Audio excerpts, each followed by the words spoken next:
पाकिस्तान को अपना पहला जासूसी जहाज मिल गया। इसे चीन की एक कंपनी ने बनाया है। जहाज का नाम पीएनएस रिजवान रखा गया और दावा किया जा रहा है कि जहाज को बनाने का पूरा खर्च चीन की नौसेना ने उठाया। पाकिस्तान के जासूसी जहाज को भारत के रिसर्च वेसल आईएनएस ध्रुव का जवाब माना जा रहा।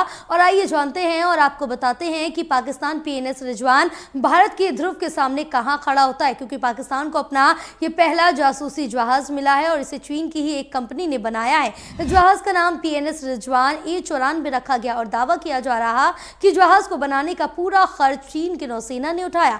पाकिस्तान के इस जासूसी जहाज को भारत के रिसर्च वेसल आईएनएस ध्रुव का जवाब भी माना जा रहा। और इस तरह के जासूसी जहाज कुछ देशों के पास ही है। इसमें भारत समेत अमेरिका, रूस, फ्रांस शामिल है।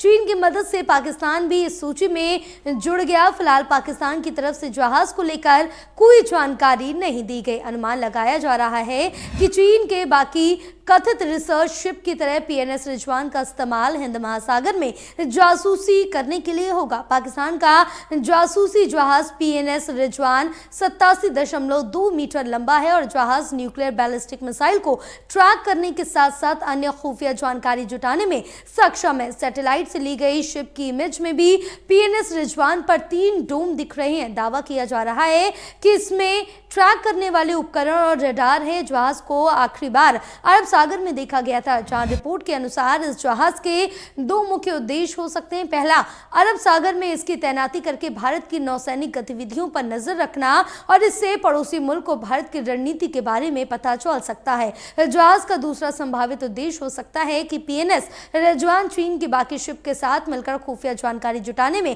उसकी मदद करे। साथ ही इसे बनाने में चीन का हाथ है। इसलिए अनुमान है कि पीएनएस रिजवान चीन के रिसर्च वेसल वाली तकनीकों से लैस होगा और ये रिसर्च वेसल हिंद महासागर में डीप वाटर सर्वे और समुद्र तल की मैपिंग करने की क्षमता रखते हैं। हालांकि चीन इस बात पर जोर देता है कि उसे जहाज केवल रिसर्च करने के उद्देश्य के लिए है। भारत समेत कई एशियाई देश चिंतित हैं कि इनके द्वारा एकत्र किए गए संवेदनशील डेटा को चीनी सेना के साथ साझा किया जा सकता है। कुछ दिन पहले ही जब ऐसा ही चीन का एक रिसर्च जहाज मालदीव पहुंचा था तो भारत सरकार ने इस पर आपत्ति जताई थी। चीन हिंद महासागर में अपने रणनीतिक हितों को साधने के लिए पाकिस्तान की क्षमता बढ़ा रहा है।